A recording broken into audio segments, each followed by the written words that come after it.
Hey guys, welcome back to VM Nation, guys. This is going to be a fun episode, very learning episode, because as you know, after my suicide attempt, I had to learn to reinvent and reimagine my life, and that's what we're going to do. Just if you're going to listen to this, we're going to teach you how to reinvent, reimagine your life. My friend Joshua, amazing dude. He's a mayor. He's a Marine, speaker, coach. He is the Swiss Army knife of positiveness. I love Joshua.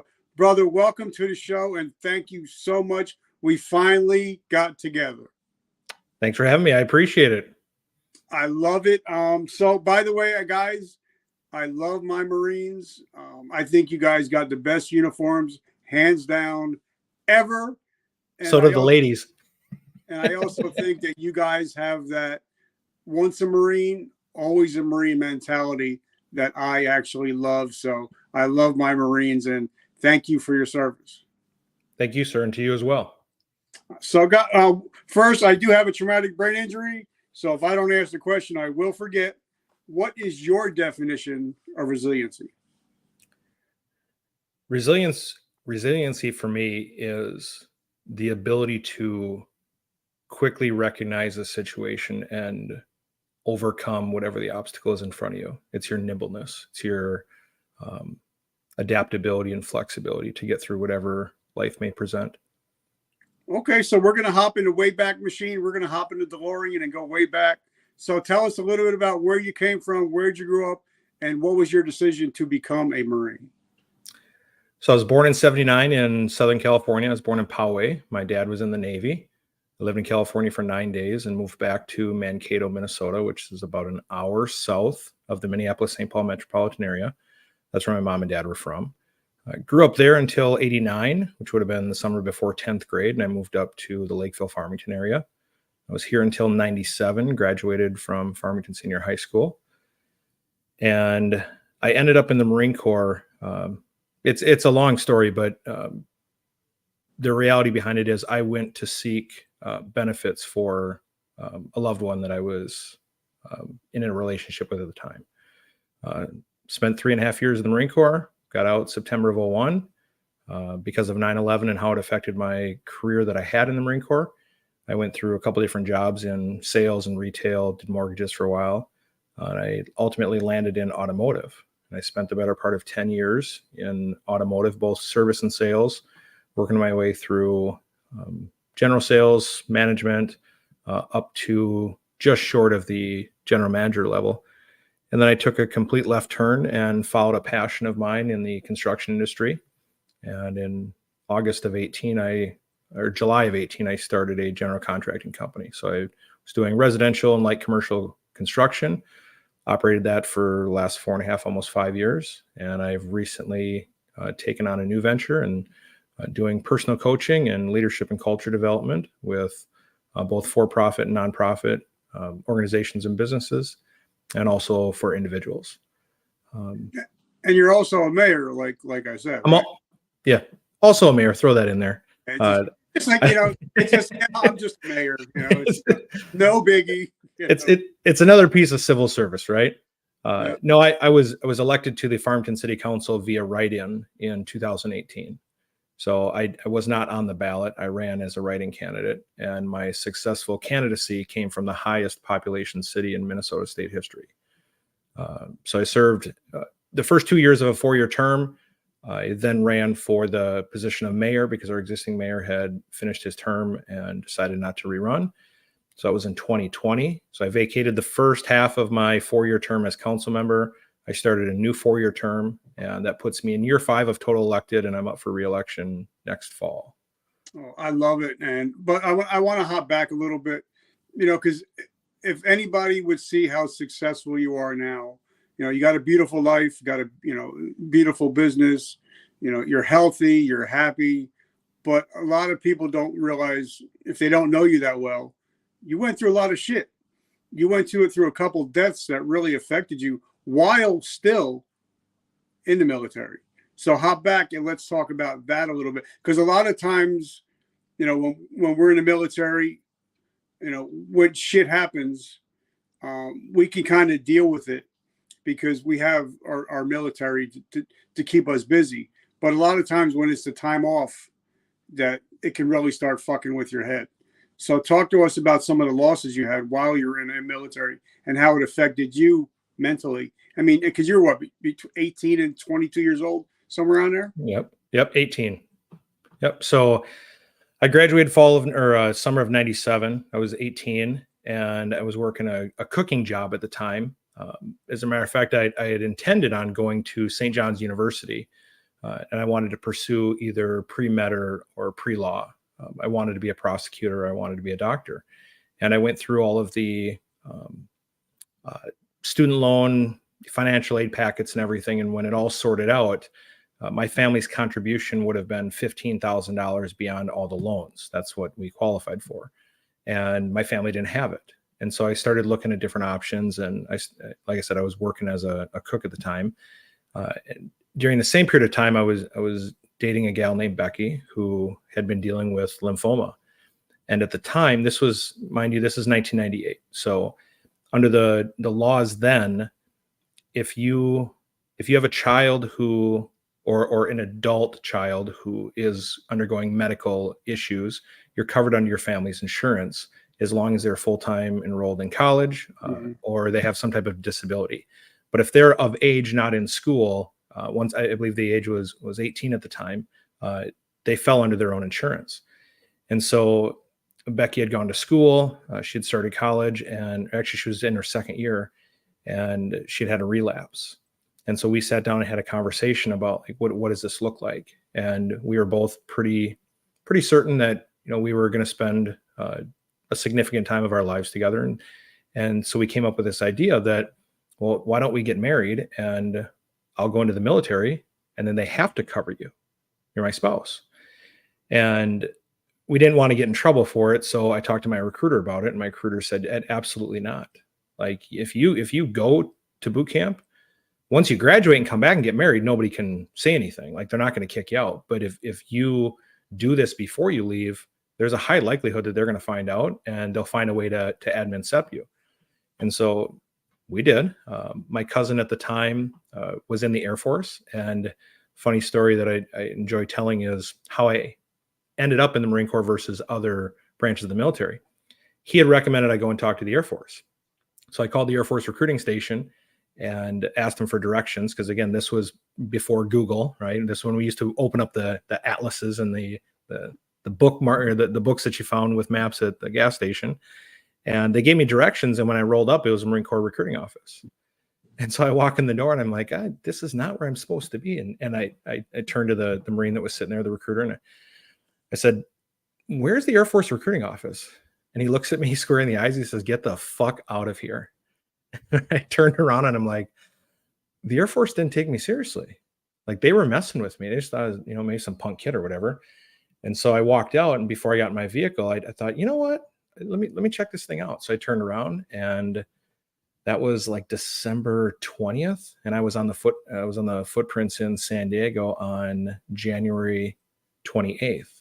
So a little over 4 weeks later. So I no debt program, nothing. So I wasn't even intending to be a Marine. I was just intending to look at different branches of the military, and intended to talk to the Air Force first, and the Marine Corps recruiter got me. From that point, I went to boot camp, and unfortunately, about 10 days before I was scheduled to graduate, I found out that Becky had passed. My family didn't tell me, my recruiter didn't tell me, the command didn't tell me. Everybody kind of kept it quiet. And part of that was they were afraid that if I left boot camp to go attend the service, that I wouldn't have gone back. And so that was the first. I mean, I'd had death and things happen to me in my life, but that was the first time that I felt like I had something stolen from me. That I had this, unbelievable relationship with someone. I was in San Diego. I will say 99% because of her and what we were trying to do together. And now it's gone. Like my purpose for being there was gone. And I flew home, and I remember getting off the plane, and it was my mom and my dad and my sister and a few friends of mine at the time. And I got off the plane and I walked through the terminal. And as soon as I saw my parents, I walked up to my mom and dad, and the only thing I said to them, This is after being gone for 13 weeks. The only thing I said to him was, I know about Becky. And they were like, oh shit. And that created a really bad dynamic in my family and in my relationship with my parents for quite a while. Again, you're 18, you're 7 states away. You have this traumatic death and life experience that happens. And then all of a sudden you have to turn around and go back 10 days later. And you're like, what am I going back for? Like, I'm not there for me. Right. But then you lean into all of the things that you learn during recruit training. And, it's God, country, core. And you're redefining your purpose, but you're doing it as an 18-year-old that's, around new things only every day. And so I went through a little on-the-job training. I spent some time out in Tustin and El Toro as they were closing down those bases, did combat training. And then I ended up in Pensacola, Florida, Naval Air Station, Pensacola, home of the Blue Angels. And that's where my primary school was. So I had scored really high in my GT and ended up in air traffic control. And I started air traffic control school, graduated number 1 in my class, got meritoriously promoted to Lance Corporal. Came home for, I think, a week or something. And I drove to my first duty station, which was Marine Corps Air Station, Beaufort, South Carolina. Yes, Gamecock. Yep. Gamecocks. MCS Beaufort happens to be on the news right now because of an F-35 that went down on Friday. So, Yes, yep. I got a few messages about that. But I started doing my job, right? I started working my way towards my certifications as a radar air traffic controller. And the first week of April, in what would have been 99 then, I came home after, this was on a Saturday. We had worked 6:30 to 2:30. And I came home, and at the time, I had a black Sony wire or cordless phone. And, it stores the voice messages on it. And there was a blinking number 1. And so Saturday afternoon, we're going to go out. I'll check my message real quick. And it was just dead air. It was like 30 seconds of dead air. And I'm like, that's odd. Okay. Wrong number. So I get a phone call from my mom like 3 hours later. And she says, hey, your dad's missing. I'm like, what do you mean my dad's missing? Like that just something you don't ever expect to hear. And she said, well, your dad and I got in a little bit of an argument and he left the house. Now, I'll back up a little bit. My dad was blue collar labor. He, no college education. He was a scrapper. I mean, he was just, he ground and just made sure that things were taken care of for the family. And he had gone through a couple of back surgeries, some neck surgeries. And at the time he was laid up. So he was on, I believe, short-term disability or was getting ready to end. And this thing had happened. And so I'm like, well, I can't really do anything right now. Just keep me posted. Let me know what we need to do. The authorities were involved in all the things. Well, then Sunday morning, my mom calls and says, I got you on a flight through the Red Cross. We're going to fly you home. And I'm okay. This is getting really weird. And so I went to my command and I told them what was going on and said, hey, my dad's missing. The Red Cross has a flight. I'm going to hop home, and they do the, emergency signature from the CO and everything to get you out of there. And when I left, I wasn't sure what to expect. I mean, I'm a boot Lance Corporal. I have no time under my belt. I have no certifications yet. I'm just another guy, right? And I flew home.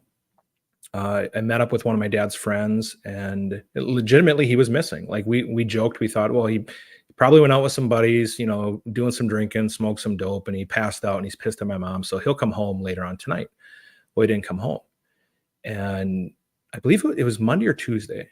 If I recall correctly, it was Monday. We had gone out, me and my dad's friend Scott had gone out, and we're legitimately looking for him. We were back through some fields close to our house, and obviously we come up with nothing. So we come home, and as we're pulling up to our driveway, the squad's sitting there, and I'm like, okay, this isn't good, right? Because our mind only goes to negative first. We don't automatically think positively. It's a choice. I walked in the front door and I looked up the stairs, and I remember seeing my mom, my sister, my uncle Denny, and there was a few other people there. And Chief Siebenauer at the time, our police chief, was standing there. And the look in my mom's face was like, oh, just you knew it wasn't good, but you didn't know why. And I believe it was the chief that said to me, he goes, we found your dad. And okay. And I remember the first thing I said to my mom was like, what's next? Like, what do we do now? Right. And that's resiliency. Is there's not a whole lot of time to process what's going on. There's what happened and there's what's next. And I'll get to all the details later. But right now, there's something else we should be doing, and just mourning is not it. So I said, what's next? And I asked if they needed to identify the body, because I was going to do it, not my mom or my sister. And they said, no, there's enough distinguishing things that your family has given us that we know it's him. And then we start going through the stuff. We go down to the funeral home, make the arrangements, do all the things. And my dad committed suicide. So he hung himself. And the irony was, I buried my dad on the 1-year anniversary of Becky's death, to the day.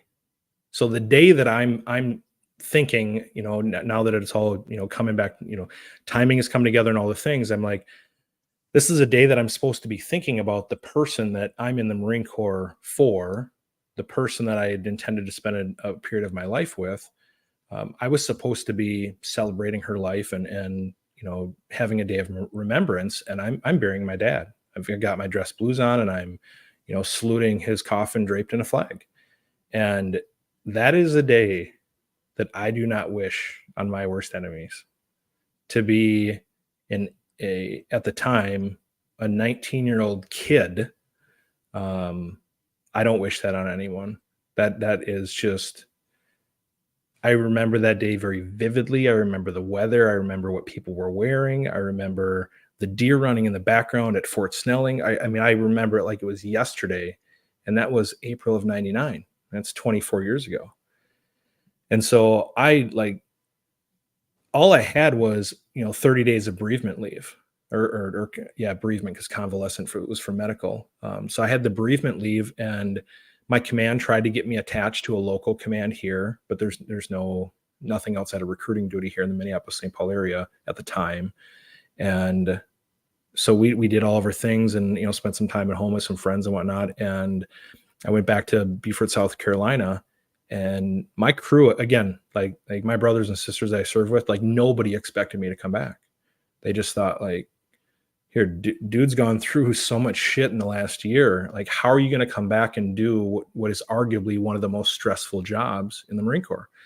And I came back with a whole different focus. I said, here, this is my choice. Like, I can, be a little bitch and just say, poor me, and why is this happening to me, and put myself into a hole and quit and leave and go back home. And then what? I got to find a job, decide if I want to go back to school. I'm like, I have fucking purpose here.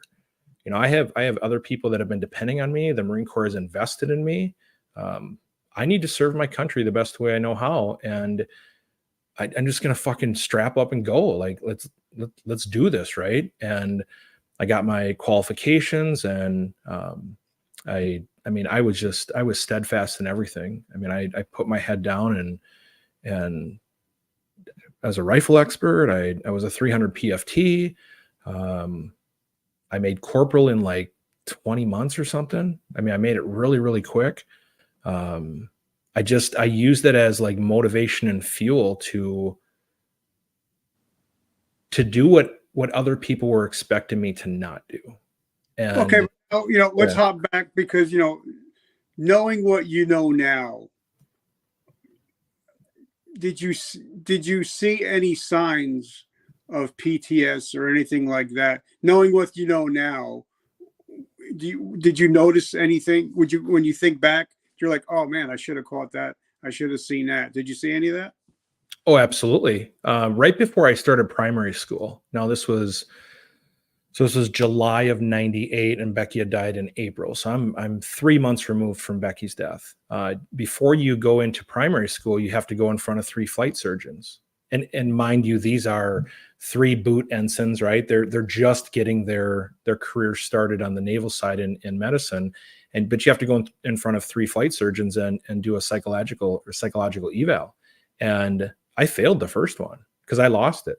It was the first time that I had the opportunity to talk to anybody about it. I mean, I wasn't going to turn to my roommate at the time at school and talk to him about it. And I lost it. And so I had to go and spend like 6 weeks at the Keesler Air Force Base and go through like psychological evaluations to make sure that I wasn't suicidal and all the things. But I had the self-recognition then to know that something's wrong. Like, I know I'm not right and something's wrong, but I don't know what it is and I don't know how to deal with it. And in 98, again, 25 years ago, we didn't have the awareness to mental health that we have today. But did you see anything in your dad that he was suffering for PTS or mental health issues? My dad struggled with depression for a long time. I know he did. I could see it. The more I look back as an adult into my childhood, he wasn't happy. I mean, I looked at a lot of pictures and there was the smile, right? There was the forced smile. And I have no doubt that, he was proud of his ability to provide for the family, but he wasn't, he put on a face around other people, but when it was just him and my mom, or just him, at home or before work or whatever it was, you could tell he was depressed. He wasn't happy or living a good life. And, we smoke and drink when that happens. We don't like ask for professional guidance. And so, there were absolutely signs, and those signs today you would act on a whole lot differently than you did in the 80s and 90s. Now, because I want to touch on this because I think it's very important. You said you loved your job. You loved what you did. You were motivated and you were hoo-ah. So how long did you serve and why did you get out if something that you really, truly love? So I served 3 years, 5 months, and 17 days. I had severely aggravated patellar tendonitis to the point where my patellar tendon was starting to pull off my bone. I was the person who would never stretch, and I would go out and I would run a sub 18-minute 3 mile. Like I was one of the rabbits, and I was a ground pounder, and I would run and run and run. I mean, I would run 30 to 50 miles a week recreationally. Like, it was just my thing. I ran in high school and I never stretched. And the strength of my hamstrings over time eventually put too much stress on my patellar tendon, and then long jumping and triple jumping and track and everything. It finally just got to the point where I had to have surgery. When I had surgery, they cut a third of my tendon out and basically detached it from my tibia and reattached it, or fibia, whichever one. And it just never got back to where it should have been.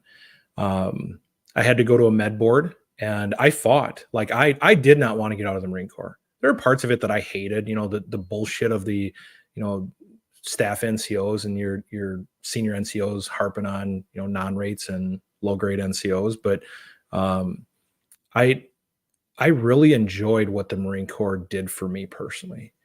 And I went to the med board, and I remember sitting there in front of a couple of full bird colonels and a couple of rear admirals and said, I am highly proficient in my job. I am qualified. You guys have hundreds of thousands of dollars and thousands of hours invested in me for time. I will run 2 PFTs a year. Like, I will kill my body to run 2 PFTs a year. It's fine. Like, I will run my 3 miles. I'll probably do it in under 20 minutes. You're going to go, how is a guy that's going to score a 285 on a PFT not able to, meet the medical standards? It's because I just couldn't do it every day. I couldn't go run every day. It was not possible. My knee was so inflamed and it hurt so goddamn bad that I couldn't even spend time on it. And I pleaded and pleaded and pleaded. And they said, we would be compromising the minimum requirements of the Marines to keep you. And to me, it was discouraging because I could do the job. I could do everything. I was not in a MOS where I was going to be sent into a forward area. I was not going to be put in a physically demanding environment for a sustained period of time. But I could run 2 PFTs a year. I can go do the rifle range. I can do all the things. I just can't pound every day on it. And ultimately they med boarded me. So I got an honorable discharge, again, just under 3.5 years, was, listed as 20% disabled. And June 15th of 2001 was my last day. All right. So now, before we even get further, because I want to dig a little bit deeper, the way we met is through the Vetprenuer tribe. I've been in the tribe with Rob, I think, since there was only 500 members. And I think we're at like 16.5 thousand. And we have a mastermind called the Warrior Council. So if you're a veteran that wants to be an entrepreneur, you need to be a part of the Warrior Council, because it's a mastermind of everybody that wants you to succeed. We're willing to delve into you. We're willing to put into you so you succeed. And there's only a few of us. There's a handful of us, but we're a very powerful group. So if you're a veteran that wants to be a vetpreneur, check out the Warrior Council down below, as you can see. Check us out on Facebook, the Vetprenuer Tribe. Marshall Tarrant is the owner of that group. Another Marine, another awesome dude. Other person I want to talk about today, he's sponsoring the show. His name is David Nordell. He's a retired master chief, and what he does is he gets companies to hire veterans. Why they need to hire veterans? Because if you put 10 veterans in a room, tell them, listen, we have this problem. You can't leave until the problem's solved. We're going to figure that shit out. We may not be able to write all the plans out. So we're going to figure out probably before the plans are even drawn up. So guys, if you're a CFO, CEO, and you want to have your company vet ready, let us know. Because did you know that if you hire a veteran and a disabled veteran, you get almost $11,000 a year for that every single disabled vet or veteran you hire. Plus, if you need anything done for your wheelchair accessibility, it's all paid for by the government. So guys, if you want to become vet ready, write vet down below and I'll get you that information. So now, Joshua, let me ask you a question, because my suicide attempt was Labor Day 2012, when after 23 years, they told me I'm no longer Sergeant Kaufman. And I did everything I could after getting a second chance to become the ultimate soldier. And then when they took my ID and said, well, you're no longer Sergeant Kaufman, that's when I lost my shit. And that's when I attempted suicide, because I was afraid. I didn't know who Richard was. Everything was Sergeant Kaufman. And like Sergeant Nick in our group, Sergeant Nick Valentine says all the time, once you step off base, the military doesn't give a shit about you. Your phone stops ringing, you're losing a paycheck, and you don't have your fire team and your community. And that's when a lot of times, like me, I ended up smoking and looking at the bottom of a bottle of whiskey. So what was your transitioning out like when you had to go through that, when you're no longer you're no longer in the Marines and you had to figure this shit out, and you're also probably dealing with some still PTS and mental health issues through everything you went through? Absolutely. So when I got out in June of 2001, nobody knew what was 3 months in the future, right? Nobody saw that coming. And personally, you go through the through the enlisted to civilian transition courses and all the things that the Marine Corps provides, and it's good.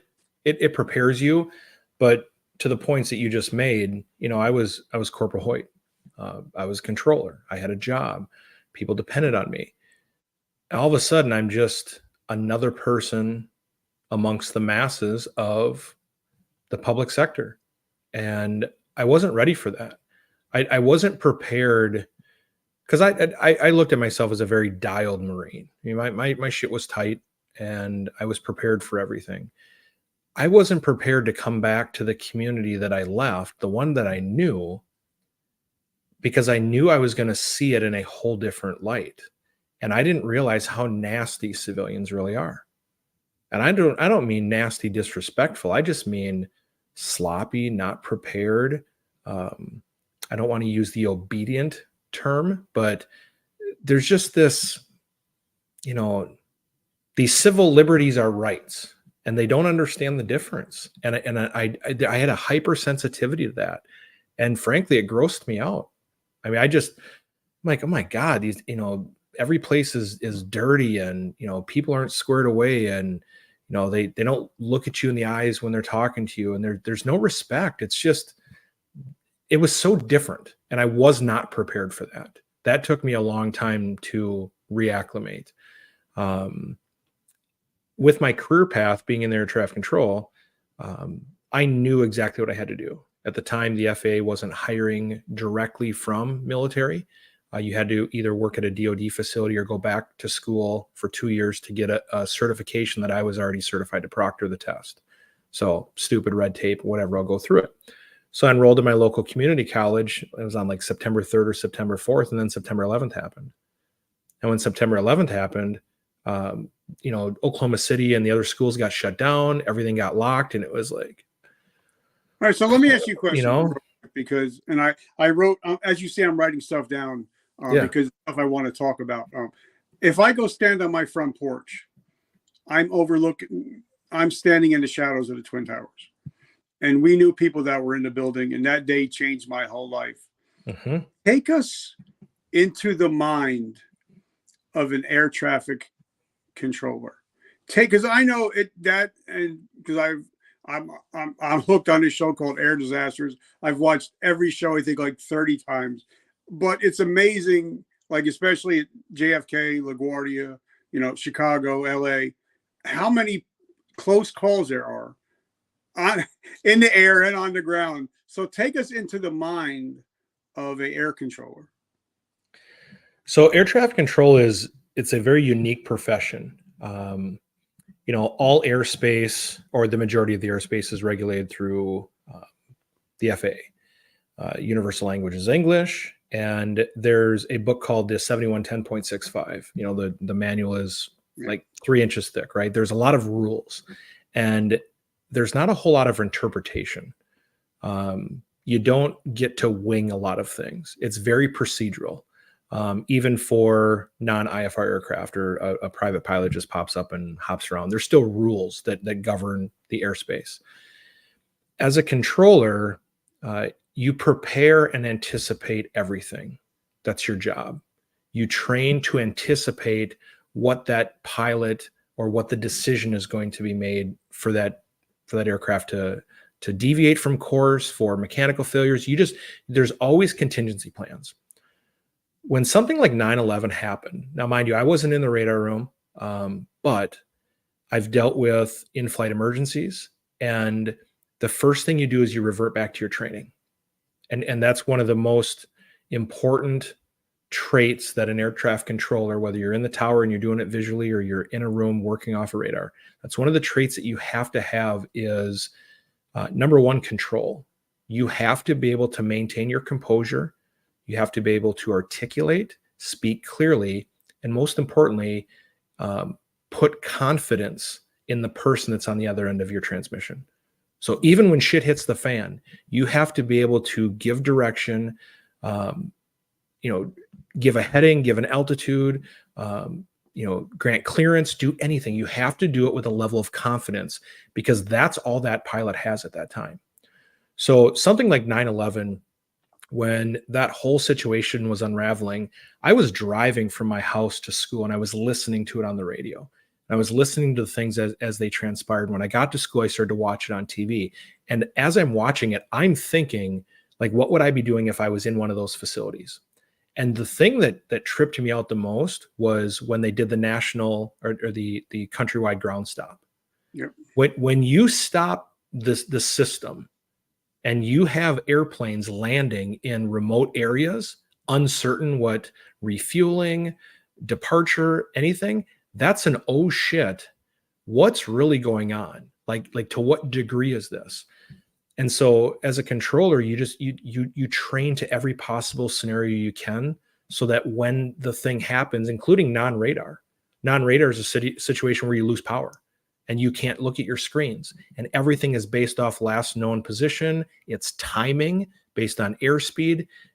You have non-radar procedures. You even train for a situation where you have to do your job without looking at the screen.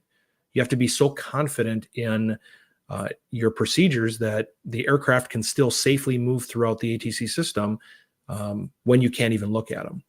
And you talk about PTSD and stuff. I mean, controllers that were working station those days, I absolutely believe that they experienced it, because I could not imagine what it would be like to have an airplane with 100+ passengers just disappear off the radar, or not respond to your direction. It's unfathomable for me. Yeah, because a lot of people, we always talk, because I always honor, I got tattoos honoring 9/11, the 343 firefighters that we lost, but nobody ever talks about the TSA agents that let them through. They got through because that was the rule, that was the law. So they didn't know any better. So I mean, so you have TSA agents, you have the first responders, you have the people that work at the people that clean the airplane, people that fueled it up. They're all dealing with that stuff, but nobody ever really talks about it. So that's why I just wanted to get your perspective on that. So now tell us, because now the last half of the show is, a lot of times, like I've been out 12 years now, and some of the guys that I still go out and I still see out there, they're still rocking the camo, they're still rocking the shirts, they're still, they haven't I love I love being a veteran, but I'm not just a veteran. Now I'm a podcast host, author, speaker, father, husband. I kind of added to the resume, but I think a lot of us get stuck even when we're out for 10, 20 years. Well, I'm still rocking the camo, I'm still rocking the stuff, and I haven't moved on and reimagined my life. So talk about how a person goes about reimagining, their life, and how you did it and what steps you took.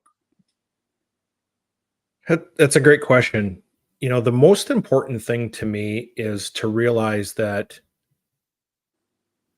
post-military life, no matter how long you served for, no matter what job you did, post-military life and military life share a lot of similarities, yet they have some very vast differences. If you revert back to your traits and characteristics, the principles, the values, you find that they can be woven into every other area of your life, your family, your career, your religion, your beliefs, your motivations, all of it. They're founding principles. And it's an assumption, but I would have to believe that there are far too many people let me back up. When we're in the military, we're in it. There's no, like, even as a reservist, there's no, you're there, but you're kind of there. I mean, you're all in, right? You don't put on part of the uniform, you put on the whole uniform. You don't serve under half the flag, you serve under the whole flag. You're in it. And when you transition to civilian life, my assumption is that so many people leave, they feel like they're leaving a part of them behind. And I don't believe that to be true. It's part of your journey. It's part of your process. It's part of your growth as an individual. There's not a whole lot of bad things that I take from the Marine Corps in my time in it.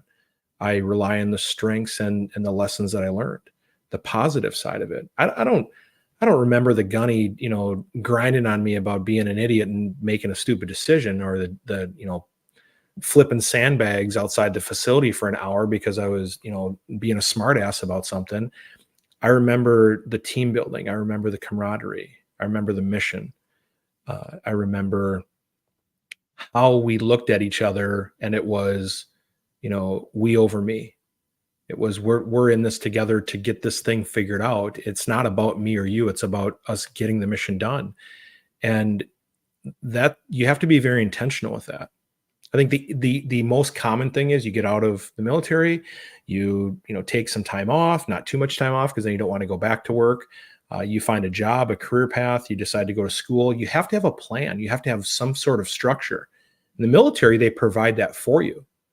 I mean, if you're not married, if you're one of these single guys, or gals, and you spend your career living out of barracks, if you want to eat, you go to the chow hall when it's being served, or buy your own shit, right? They don't tell you have to eat, but when it's served. Mm-hmm. When you turn 18, you move out of the house, you said it earlier, life don't give a shit about you. It ain't going to make sure you get dressed. It ain't going to make sure you shower. It ain't going to make sure you do. There's no structure to life at all once you become an adult. And that transition is so extreme. Even for a laxed environment in the military, when you transition from military to civilian life, you go from what I will call absolute structure to no structure. You can't do that anywhere in life and expect to be successful unless you have intentional actions and you put yourself in a mindset to hold yourself accountable.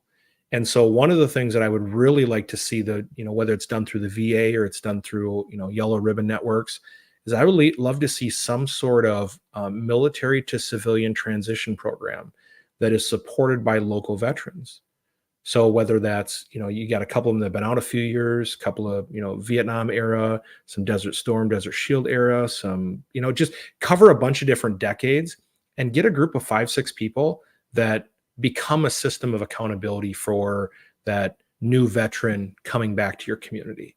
Because when you don't have a system in place, when you don't have a system of accountability, when you don't have somebody who's helping you, not just directing you, but helping you, we let our minds run and we somehow find a way to turn ourselves into like this piece of shit that doesn't have a purpose anymore. Like I was this thing over here. I had meaning, people depended on me, and I had a job and I did all the stuff. And now I'm just a nobody. Right?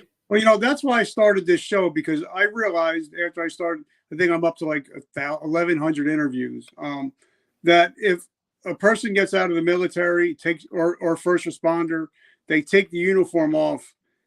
If they find a mission again, whether it's a 501(c), whether it's starting a business, if they have a mission, they're less likely to put that weapon in their mouth and take their life if they have a mission. And that's why we started this show, to let people know, okay, there's life after service. But also I want to talk, you said something, because I'm 50, I'll be 55 this coming in January. And when I got out, the guys were no longer going to VFWs. They're no longer going to AMVETS, because they're like, I want to do stuff. So there's places like Irreverent Warriors and stuff like that, hiking, fishing. So, a lot of the younger guys, and girls, they don't want to go sit there and tell war stories and get liquored up.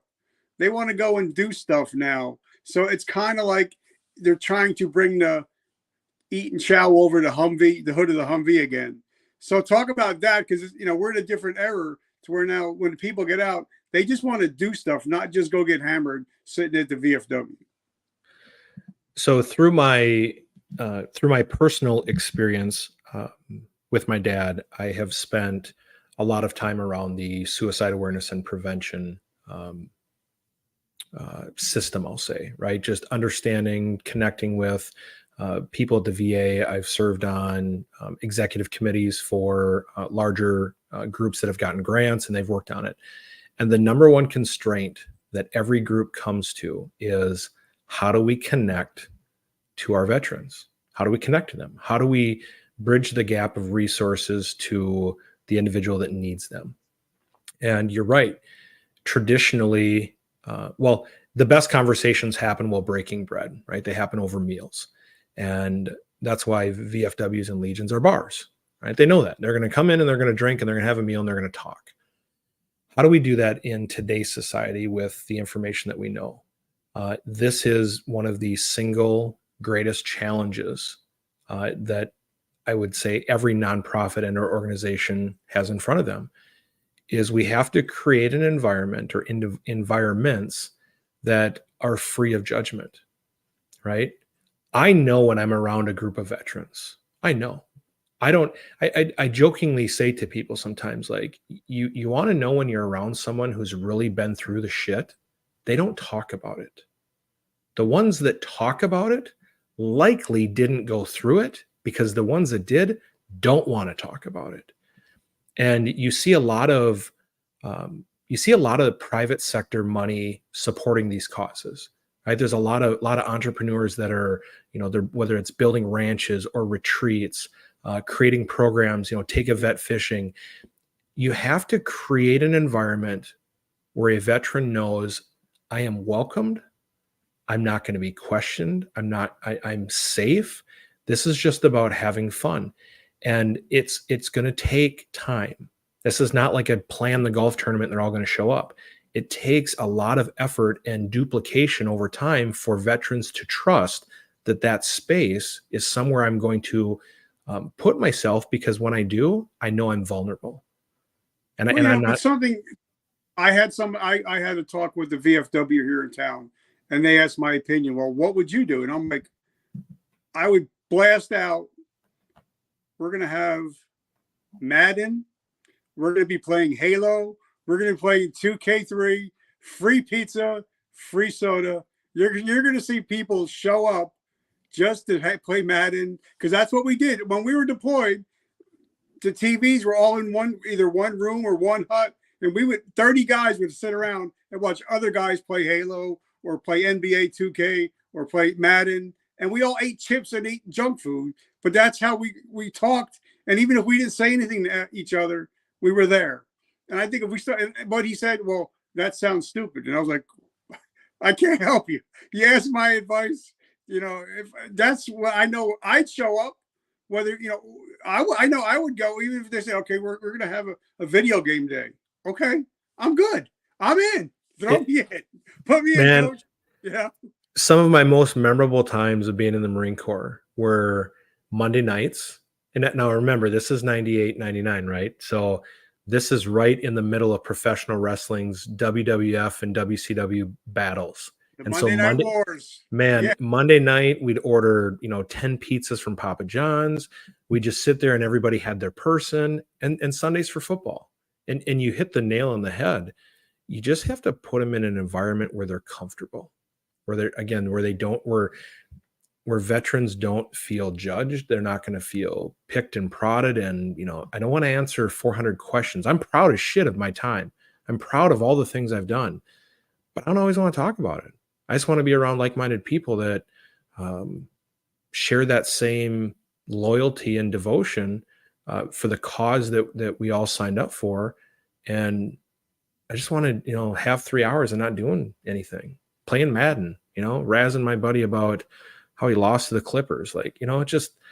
That's where we want to be. And the more we're in that environment, the more we're going to trust the environment, and the more likely we are to open up and start to talk about the things that do affect us every day, even 25 years later. Yeah, because even I know that if I'm playing football with somebody, me, whoever I'm playing against, we're talking shit about each other, calling each other fuck face and all this stuff. But outside afterwards, we're going to be able to talk, because now everything is brought down. There's no walls up. You know what I mean? So let me ask you a question, because I want to find out about this, because I think that veterans make amazing entrepreneurs, because we know what a line 6 is. We know what an SOP is. We know what it's like to work until the job is complete, not work for time. So talk to us about how veterans do so well and why they do so well as entrepreneurs. And what's your experience being an entrepreneur now, not just a veteran? So I completely agree. I believe that the average veteran has a skill set and a certain level of entrepreneurship in their blood, just in how we were trained and the methodologies that we used, regardless of what our MOS or our job skill was. When I started my general contracting company, I definitely reverted back to lessons I learned in boot camp and combat training, in primary school, and even during my proficiency time. The SOP. There's a reason why my books and my contracts and my scope, my statement and scope of work were as dialed as they were, and it's because there's an attention to detail, right? There's these a lot of those skills that you learn in the military, or you enhance, that you may have previously had or existing. They put you in a better position to be an entrepreneur. And I don't, you can go down each one of those silos as far as you want, but At the end of the day, I believe that most veteran-owned businesses do fairly well. They have resiliency, and they have tenacity, and they have endurance. They know what tact is. But to the flip side of that, I have also personally dealt with, and I've seen this with other veteran-owned businesses, that transition from military to civilian life. When you have a business that's run by a veteran, sometimes when you interact with other businesses that are not veteran-owned, there's some conflict there too, because we're like, what do you mean you don't have your thing prepared, right? Like, we had a meeting. A meeting means something. It means I've reserved time to meet with a client. I've taken time out of my schedule to meet with you, and you've disrespected me by showing up later or no calling and no showing. That is a worse situation than if it was just two civilians having it, because they'd chalk it up to like, oh, yeah, I get it. It happens. We'll reschedule. As veterans, we go, no, that's a form of disrespect. You are wasting my time. That can be a conflict if you don't have the self-awareness to, one, recognize it, and two, be able to work around it and be an effective communicator as well. But generally speaking, veterans do make very good entrepreneurs. Okay, so but then something that I struggled with until I joined the Vet Tribe was I wanted to do it all myself. And I realized I'm only as strong as my team. I know that I suck at graphics. I suck at promoting on iTunes and Spotify, but I'm great at building relationships. I'm great at interviewing people. But until somebody told me, listen, dumbass, you can't do it all. You need to build a fire team. You don't want to be a sniper. You want to have a fire team around you. And that's why I joined the tribe and the Warrior Council. So talk about that, because a lot of us, we want to be lone wolves, but they say in business, you can't do it all by yourself or you're not going to get far at all. So talk about building your team. I think it starts with, in my life, I have never met someone who was self-made, had reached the pinnacle of their profession or their industry and did it alone. I don't know of one. And anyone that wants to provide an example, feel free to do so. Everyone at some point has to have the self-recognition, the self-awareness to look in and say, I need some level of expertise. Use our jobs in the military. None of us went into the military as a highly proficient and trained individual in the thing. I was not a controller, but I was trained to be a controller, and I became a very good one based on the training and the help of my team. And as a business operator, you have to recognize that as well. I am not an accountant. I'm not a social marketer. I am not a advertiser. I'm not a lot of things. But what I am is a very good project manager. And so I often have to stop and say, I can go learn the thing, the skill. I can spend time trying to figure out how to do it. I don't want to be the best at it. I have no desire. I just want to know enough about it to ask intelligent questions to put myself in a position to be more effective and more successful. But I'd rather find someone that I can align with and connect with that is an expert or a profession in their field. So when it comes to marketing, I want to find an unbelievable marketing person, and I want to pay them to do the thing. I think that applies across every industry. As entrepreneurs, we're challenged with finances to begin with, right? Unless we have the silver spoon or we lucked out and we have some kind of a windfall, we put on ourselves duties and responsibilities because we can't write the check. And then inherently we get sucked into this, well, if I'm going to do it, I'm going to do it the best I can. And I'm not going to leave it alone until it's perfect and finished. And a really smart person told me once that done is better than perfect. And I have to catch myself doing that all the time, because Joshua Hoyt wants it perfect, but the task at hand just needs to be done. We'll come back later and refine it. You have to look in your team and realize that here, there's no, I will never be so proud as to say, yep, I did it. I took care of it. I'd rather say our team was most effective when we did this, or we were able to achieve this goal when our team collaborated and we got a really good idea from Park and Rec that we applied in engineering, right? You have to be collaborative. And so for anyone out there that's struggling, that's, trying to put too much on their plate, trying to do all the things, you're going to burn yourself out. You are not the most effective version of yourself if you are relying on yourself for everything. You have to have collaboration and the support of a team. You have to. Yeah. And I agree. But, like I also see, because like I've been in the tribe since there was 500 members. I think that was like 8 years ago. I've seen people come and I've seen people go. And a lot of them is because, like for me, I want to be in the upper echelon with Ed Milet, John Lee Dumas, Gary Vaynerchuk. I don't want to be where everybody else on my level is, or people that are a little bit higher than me. I want to learn from the people that are at the top, and then I'll go backwards, see what they're doing, go backwards, learn from what they're doing, and then add it into my lexicon. But I see a lot of people, well, I just want to get a little bit better. Well, why not pick the people that are crushing it in your niche, learn from them, do what they're doing, and eventually you're going to move past everybody else. Do you agree with that? Absolutely. I tell it like this. Have you ever played golf? Tiger Woods golf. Okay. So the average person, when they play golf, they step up to the tee box and they look at the yardage and they pull a club and they hit it.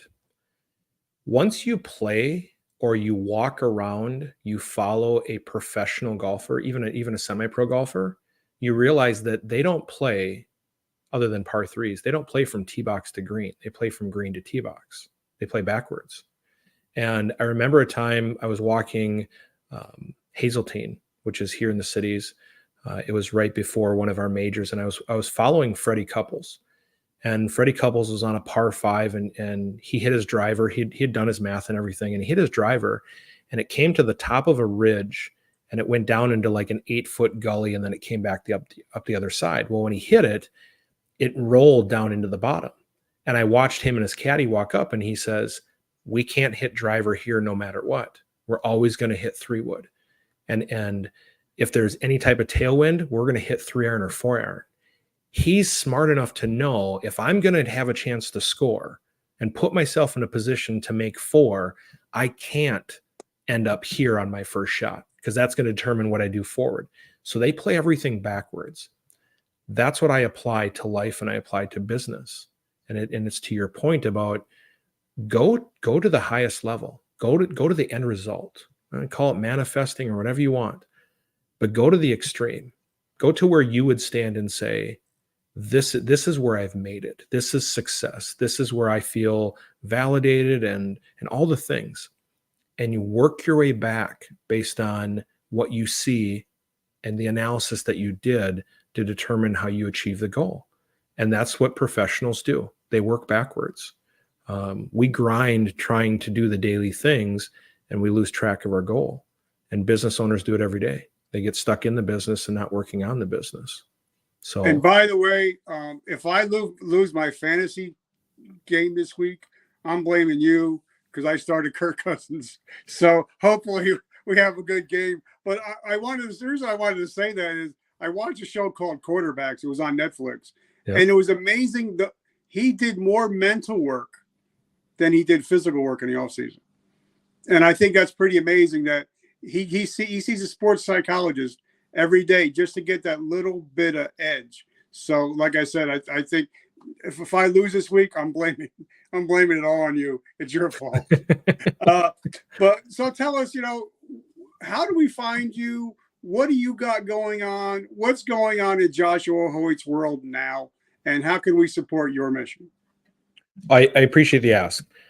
So right now I am in week 7 of the start of my new company, which is just Hoyt LLC. It's just Joshua Hoyt. I'm providing consultation and consultative services in leadership, culture development, personal development, business strategy, etc.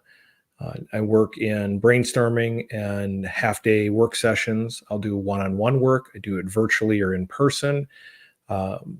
My contact information, we can drop it on any one of the links. It's just joshuahoyt17@gmail.com, or my cell number is 952-240-5581. I am on socials on Instagram, Facebook, and TikTok at Joshua Hoyt17, and I'm on LinkedIn at Joshua-Hoyt. And you are on X, because I found you and today. I am on X. Yep, that's another Joshua Hoyt17. I try to keep it all standard. You also do. You're also a keynote speaker. So if we want you to come speak, how do we get in touch with you? Same. You can, on all of my socials, I have the link to my Calendly, which you can do direct booking through there, or you can schedule consultation inquiries. That's typically how I start everything. It's just do a little intake, talk about the event, or talk about what it is that you're trying to achieve with your individual, your organization, your nonprofit, your company, whatever. But I'm very non-traditional, right? I don't have a coaching degree. I don't have an educational degree. I have life equity and a ton of experience, 2.5 decades of covering most industries. One of the things that I don't have is a whole lot of value to offer industries that have heavy level automation. It's nothing I've ever worked in, but I believe in people. I believe at the end of the day, no matter where you came from, where you want to go, what your background is, what your history is, doesn't matter.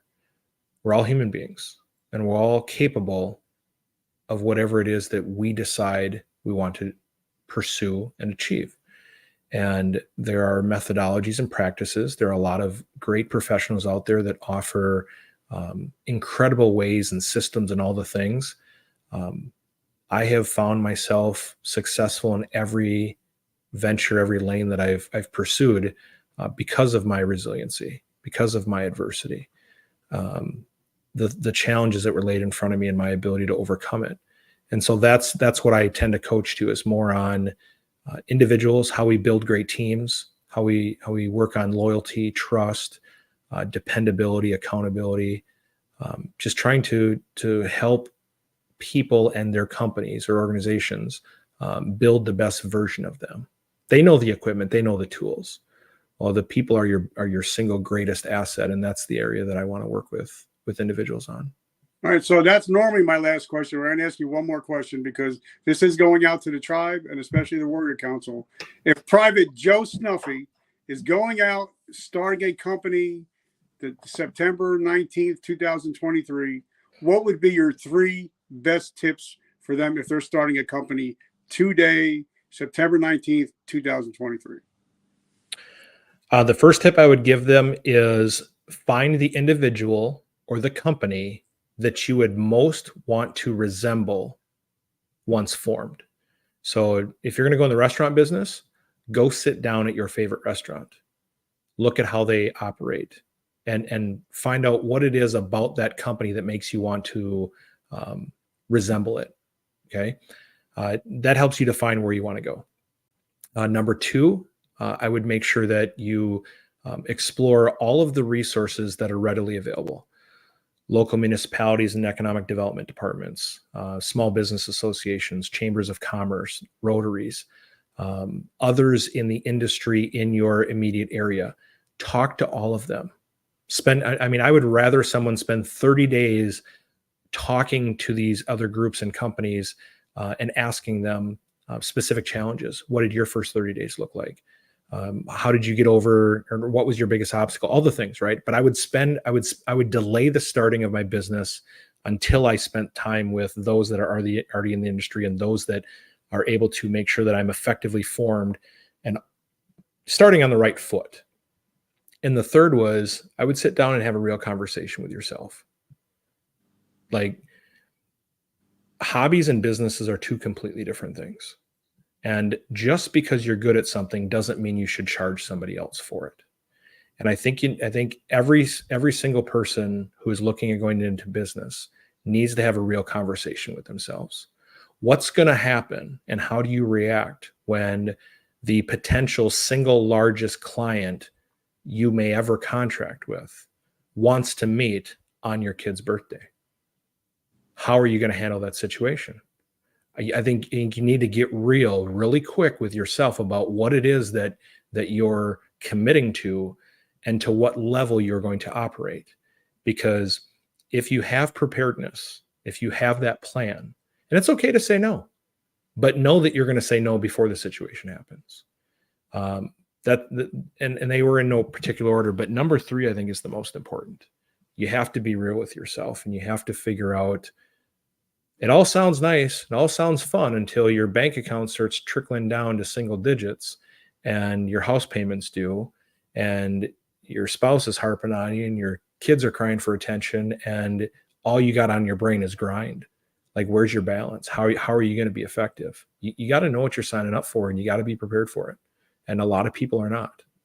So. I love it. And like even Robert Garcia talked about, if it was easy, everybody would be able to do it, but not everybody is able to do it. Joshua, brother, I'm so appreciative and grateful for you. I love everything you're doing. Thank you for being a mentor to me. I'm learning so much. I was actually on your TikTok this morning, just watching every video. I was just started watching and watching and watching. So, but guys, I got to work on some content.